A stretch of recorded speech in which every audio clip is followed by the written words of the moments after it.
yang kita menduduki gagasan untuk mengumpulkan kita pada hari ini terkait dengan budaya positif.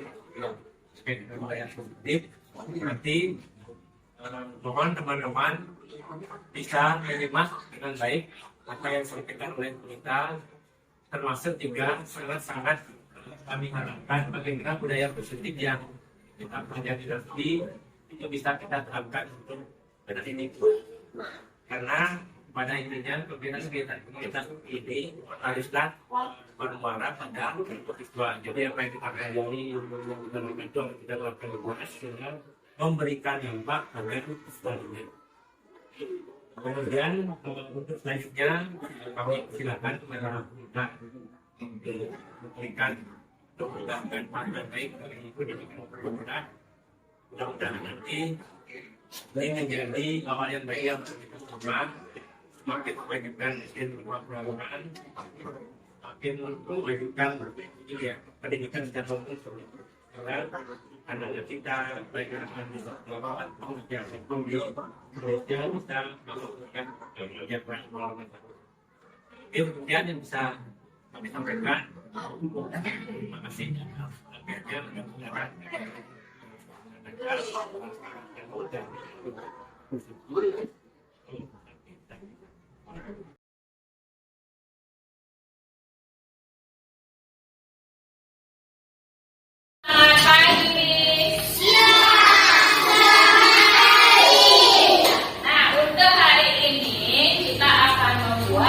keyakinan kelas bersama-samanya.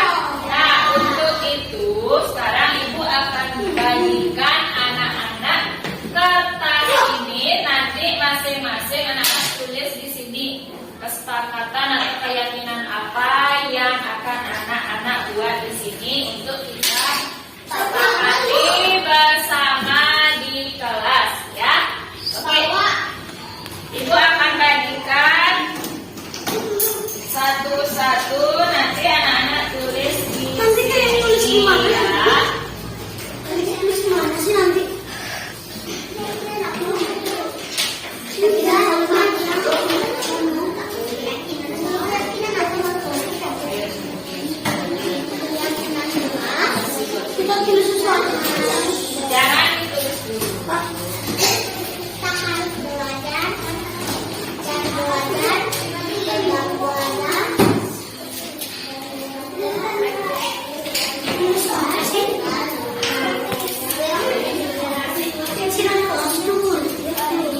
lagi Bapak Ibu semua. Terima kasih saya ucapkan kepada Bapak Ibu karena sudah menyempatkan waktu untuk hadir di sosialisasi saya mengenai menyebarkan pemahaman dan penerapan pengalaman budaya positif. Nah, di sini saya akan mensosialisasikan mengenai budaya positif.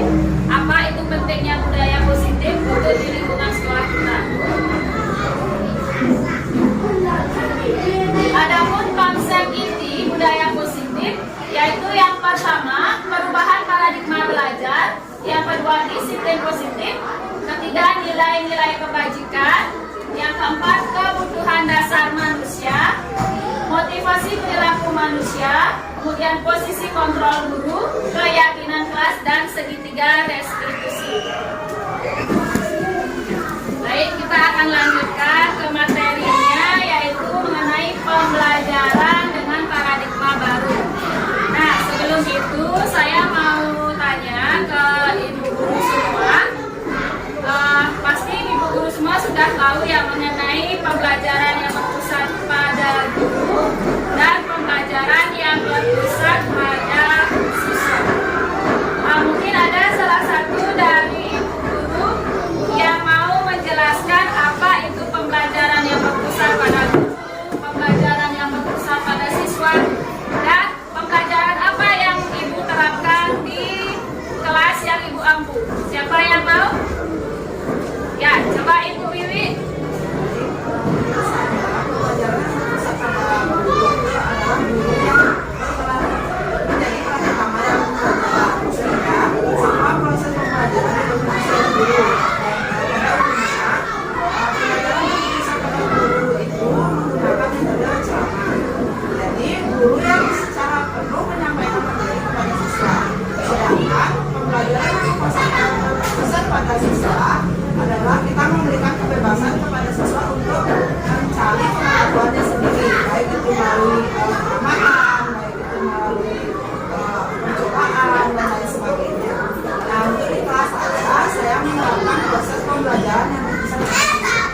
Baik, terima kasih. Tepuk tangan untuk Bu Wiwi.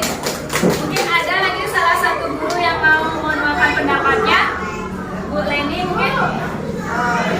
Sama sih sama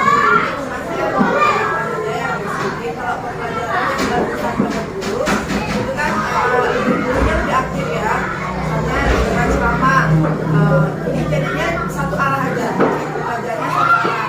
Guru yang memberikan ilmu murid hanya menilai saja, tidak aktif. Sedangkan pembelajaran yang bukan pada siswa, di sini siswanya yang lebih aktif, yang mencari tahu tentang pembelajaran yang sedang dilaksanakan, walaupun gurunya memberikan sebuah clue seperti itu, terus muridnya yang mencari apa sih itu yang sedang dipelajari. Nah, kalau di kelas saya lebih menggunakan pembelajaran yang berkaitan dengan siswa, jadi siswanya yang lebih aktif dalam mencari materi itu apa yang sedang mereka pelajari. Terima kasih Bu Leni. Bu Leni. Ya, benar sekali. Kalau pembelajaran yang berpusat pada guru itu menggunakan metode satu arah ya, hanya guru yang aktif dan siswanya mungkin di sini kurang aktif dalam menerima proses pembelajaran. Kalau pembelajaran yang berpusat pada siswa itu siswanya yang lebih aktif dalam memecahkan suatu masalah yang diberikan oleh guru seperti itu. Dan saya yakin di sini ibu guru pasti semua menggunakan pembelajaran yang berpusat pada siswa di kelasnya yang diampu ya.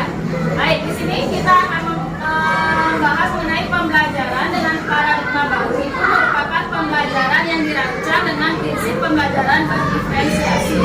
Di mana pembelajaran berdiferensiasi ini peserta didik itu belajar sesuai dengan kebutuhannya, sesuai dengan minat dan potensi yang dimiliki. Karena kita tahu di sini peserta didik itu memiliki karakteristik yang berbeda-beda.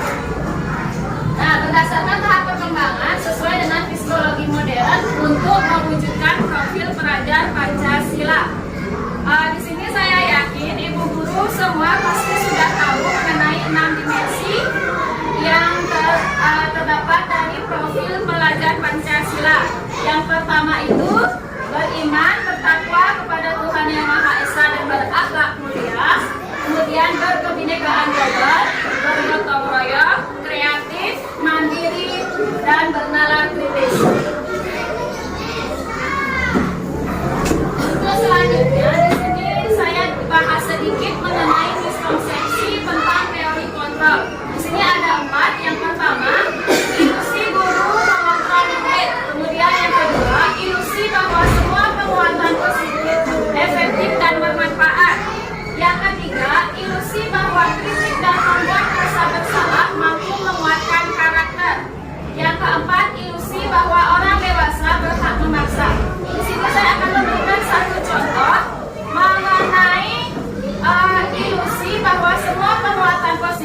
dan bermanfaat. Contohnya, tapi di sini terjadi miskonsepsi ya, belum tentu penguatan positif itu baik dan efektif bagi semua siswa. Karena kalau tidak bukan dari motivasi dirinya mereka, penguatan positif itu tidak akan bermanfaat untuk siswa. Seperti itu.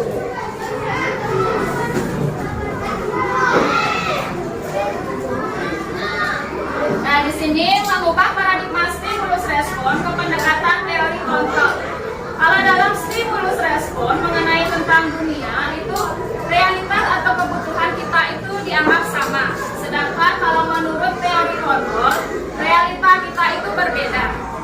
Jadi menurut ibu guru itu apakah benar kalau realita kita itu masing-masing pribadi kita itu berbeda? Nah, ya tidak mungkin ya kita di satu sekolah ini memiliki kebutuhan yang sama. Kemudian menurut stimulus respon, semua orang melihat hal yang sama.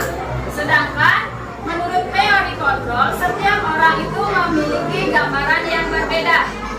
Untuk yang ketiga, menurut stimulus respon, kita mencoba mengubah orang agar berpandangan sama dengan kita. Sedangkan menurut teori kontrol, kita berusaha memahami pandangan orang lain dan tentang dunia. Nah, di sini apakah kita bisa mengubah pandangan orang itu harus sama dengan kita? Kan tidak mungkin. Setiap orang itu pasti memiliki pandangan yang berbeda-beda, sudut pandang yang berbeda, seperti itu. Kemudian selanjutnya, menurut stimulus respon, perilaku buruk dilihat sebagai suatu kesalahan. Sedangkan menurut teori kontrol, semua perilaku itu memiliki tujuan. Jadi contohnya di sini, jika seorang peserta didik itu melakukan suatu kesalahan, itu pasti dia memiliki tujuannya. Entah itu tujuannya yang baik ataupun yang jelek, seperti itu. Jadi kita tidak boleh mengejudge peserta didik itu terlebih dahulu bahwa perbuatannya itu salah. Tapi kita lebih melakukan pendekatan terlebih dahulu untuk peserta didik tersebut. Seperti itu. Kemudian selanjutnya, menurut stimulus respon, orang lain bisa mengontrol saya. Sedangkan menurut teori kontrol, hanya Anda yang bisa mengontrol diri Anda. Nah, di sini ibu guru mungkin sudah paham. Apakah misalnya saya apakah bisa mengontrol ibu guru di sini? Kan tidak mungkin. Ya, jadi harus dari diri kita sendiri yang mengontrol diri kita ya, supaya menjadinya lebih baik. Kemudian menurut stimulus respon, saya bisa mengontrol orang lain. Sedangkan menurut teori kontrol, Anda tidak bisa mengontrol orang lain. Selanjutnya, menurut stimulus respon, pemaksaan ada saat rujukan gagal. Sedangkan menurut teori kontrol, kolaborasi dan konsensus menciptakan pilihan-pilihan baru. Selanjutnya, menurut stimulus respon, model berpikir menang atau kalah. Sedangkan menurut teori kontrol itu model berpikirnya menang dan menang.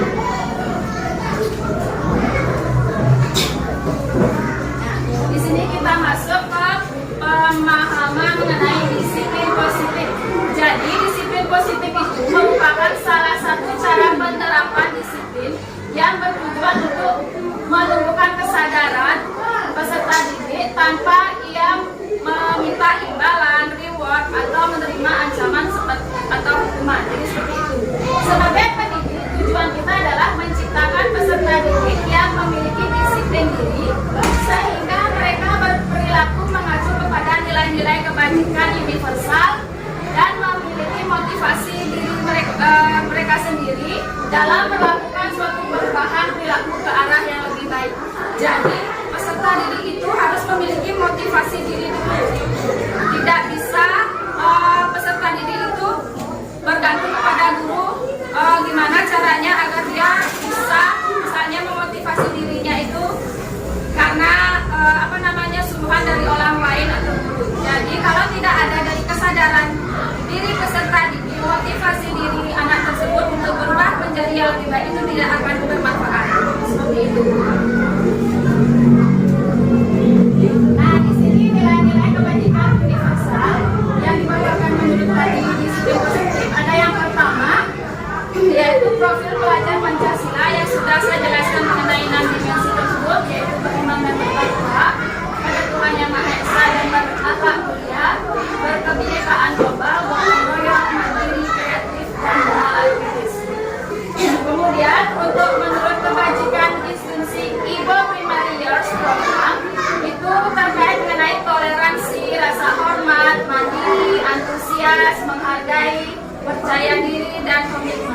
Sedangkan menurut instansi keterampilan hidup atau life skill itu terkait mengenai dapat dipercaya, memiliki hati yang lurus, pendengar yang baik atau aktif, dan memberikan yang terbaik dari diri. Sekarang kita lanjut ke kebutuhan dasar manusia. Jadi di sini setiap guru pasti memiliki kebutuhan dasar kalian yang berbeda-beda ya. Tidak mungkin setiap manusia itu memiliki kebutuhan yang sama. Jadi kebutuhan dasar manusia ini merupakan segala sesuatu yang kita lakukan untuk mendapatkan apa yang kita inginkan. Seluruh tindakan yang kita lakukan memiliki tujuan tertentu. Dan semua usaha terbaik yang kita lakukan adalah dalam rangka agar kebutuhan dasar kita terpenuhi dengan baik. Nah, di sini 5 kebutuhan dasar manusia. Yang pertama itu ada bertahan hidup atau survival. Di sini terkait mengenai makanan, pakaian, tempat tinggal, keamanan, dan kesehatan. Jadi saya yakin semua ibu guru di sini pasti membutuhkan seperti yang saya paparkan di depan, yaitu mengenai bertahan hidup itu seperti makanan itu pasti ya, untuk mempertahankan hidup kita. Kemudian yang kedua, kasih sayang dan rasa diterima. Itu terkait dengan kepedulian, saling berbagi, kerjasama dengan kelompok seperti itu. Kemudian yang ketiga, penguasaan. Itu terkait mengenai harga diri, berprestasi, kepemimpinan, kemudian rasa diakui dan didengar seperti itu. Kemudian yang keempat, kebutuhan dasar manusia mengenai kebebasan. Itu terkait dengan mandiri, ingin mencoba hal-hal baru atau inovasi baru, kemudian mampu mengendalikan arah dirinya. Yang terakhir itu kesenangan, terkait mengenai bermain, humoris, antusiasme, dan tertawa seperti itu. Nah, di sini mengenai motivasi perilaku manusia. Jadi motivasi perilaku manusia itu ada 2. Yang pertama motivasi ekstrinsik dan motivasi intrinsik. Jadi di motivasi ekstrinsik itu terkait mengenai menghindar dari ketidaknyamanan atau hukuman seperti itu. Kemudian ingin mendapatkan imbalan atau penghargaan dengan apa yang sudah dilakukan. Itu merupakan motivasi ekstrinsik. Kemudian selanjutnya motivasi intrinsik itu menjadikan orang yang mereka inginkan dan menghargai diri sendiri dengan nilai-nilai yang mereka percayai. Nah, di sini kita akan membahas mengenai apa itu hukuman, konsekuensi, dan restitusi. Nah, untuk restitusi ini, jujur saya baru mengenal kata itu di saat saya mengikuti pendidikan calon guru penggerak ini. Dan ini sudah saya terapkan di kelas yang saya ampu untuk menangani masalah yang ada di kelas 1 yang saya ampu. Nanti saya akan tayangkan video mengenai restitusi yang kita akan bahas sekarang. Yang pertama itu hukuman. Jadi hukuman ini terkait itu hukuman itu tidak terencana atau terjadinya tiba-tiba. Kemudian murid tidak tahu apa yang akan terjadi. Bersifat satu arah, dan hukuman itu bisa berupa fisik atau psikis. Contohnya, misalnya ketika ada siswa itu datang terlambat, seharusnya 7.15 anak-anak sudah di sekolah, sudah mau masuk kelas, tapi dia datang terlambat dan guru atau wali kelasnya memberikan hukuman untuk keliling halaman di sekolah selama 2 kali. Jadi itu contoh hukuman. Kemudian untuk konsekuensi itu sudah terencana, yang sudah kita sepakati bersama sebelum kita menerapkannya. Jadi sama seperti peraturan sekolah seperti itu, atau peraturan kelas yang sudah kita sepakati bersama. Kemudian konsekuensi itu murid tetap dibuat tidak nyaman. Jadi ketika dia melakukan suatu kesalahan, otomatis dia harus menanggung konsekuensinya. Tapi kalau di konsekuensi itu tidak selalu berupa hukuman fisik juga seperti itu.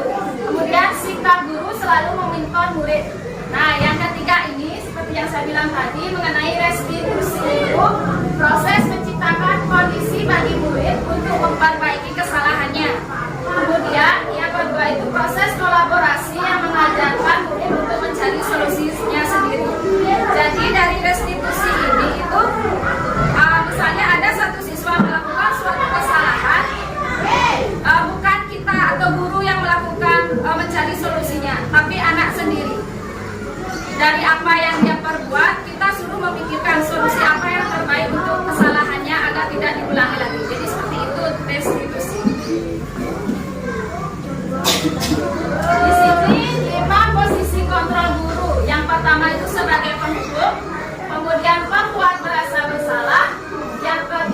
teman, yang keempat sebagai pemantau, dan terakhir sebagai manajernya.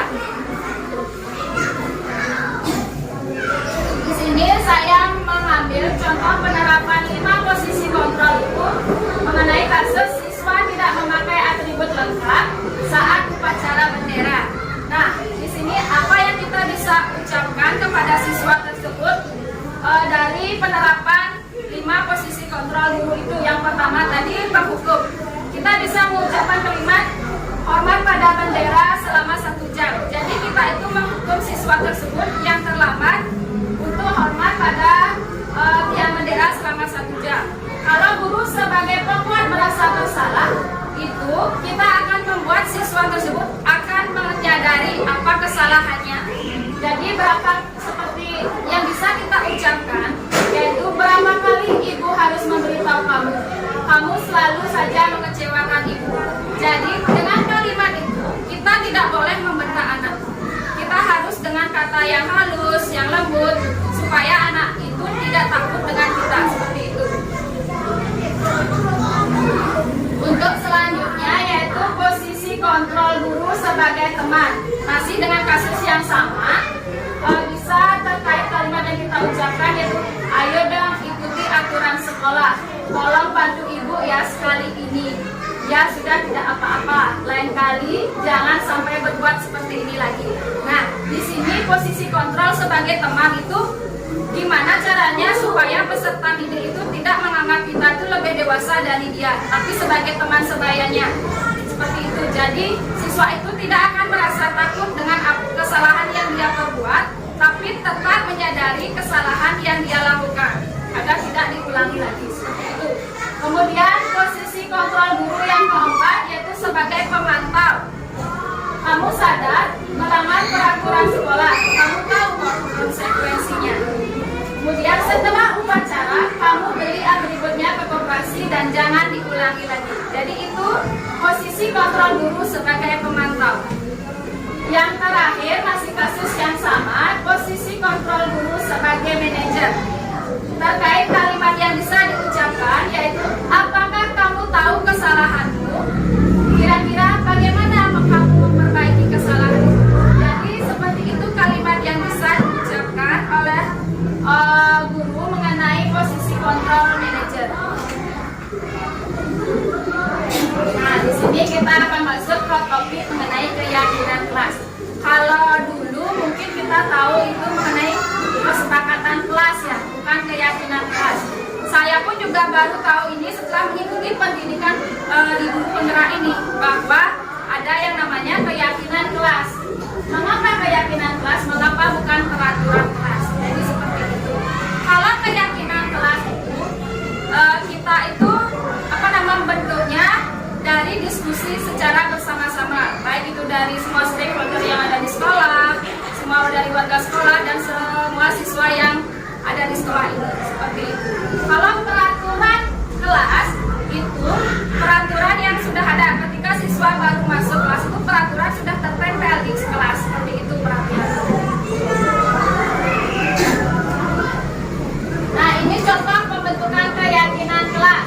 Yang pertama bersifat abstrak, kemudian berupa pernyataan universal, kemudian dibuat dalam pernyataan positif, kalimatnya singkat, padat, dan jelas, sesuai dengan kondisi kelas dan sekolah sehingga mudah diterapkan. Kemudian semua warga sekolah atau warga kelas dilibatkan saat membuat keyakinan kelas. Jadi kita tidak bisa langsung, kalau kita seperti saya mengampun di kelas 1, tidak bisa saya yang langsung membuat keyakinan kelas tersebut. Jadi harus mengajak siswa kelas 1 untuk menentukan keyakinan kelas apa yang kita sepakati untuk terapkan di kelas.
bagian dari proses pembelajaran.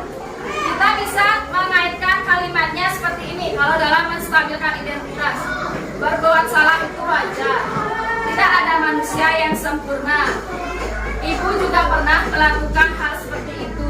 Kemudian ibu tidak mau mencari siapa yang salah, siapa yang benar di sini, tapi ibu ingin mencari solusinya bersama dari permasalahan yang sudah dilakukan. Seperti itu untuk menstabilkan identitas. Kemudian tahapan yang kedua yaitu validasi tindakan yang salah. Jadi di sini perilaku berupaya memenuhi suatu kebutuhan tertentu. Terkait kalimat yang bisa kita lakukan kepada siswa yaitu yang pertama, kamu pasti punya alasan mengapa kamu melakukan hal seperti itu. Kemudian, padahal kamu bisa melakukan yang lebih buruk dari ini ya. Kemudian yang ketiga, kamu patut bangga karena telah melindungi sesuatu yang penting menurutmu.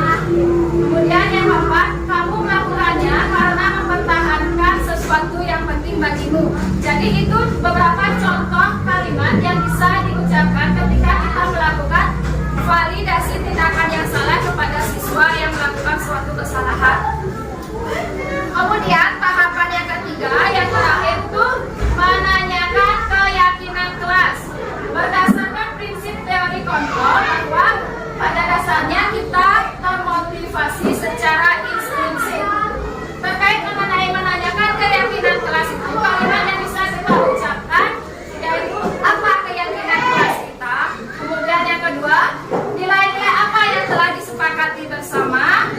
Yang ketiga, seperti apa gambaran sebuah kelas yang ideal menurut kamu. Yang terakhir, kamu ingin menjadi orang seperti apa. Jadi seperti itu kalimat yang bisa kita tanyakan kepada siswa untuk menanyakan keyakinannya. Nah, ini contoh penerapan segitiga restitusi yang sudah saya lakukan di kelas 1. Mungkin Bapak Ibu bisa menyimaknya.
Didik ya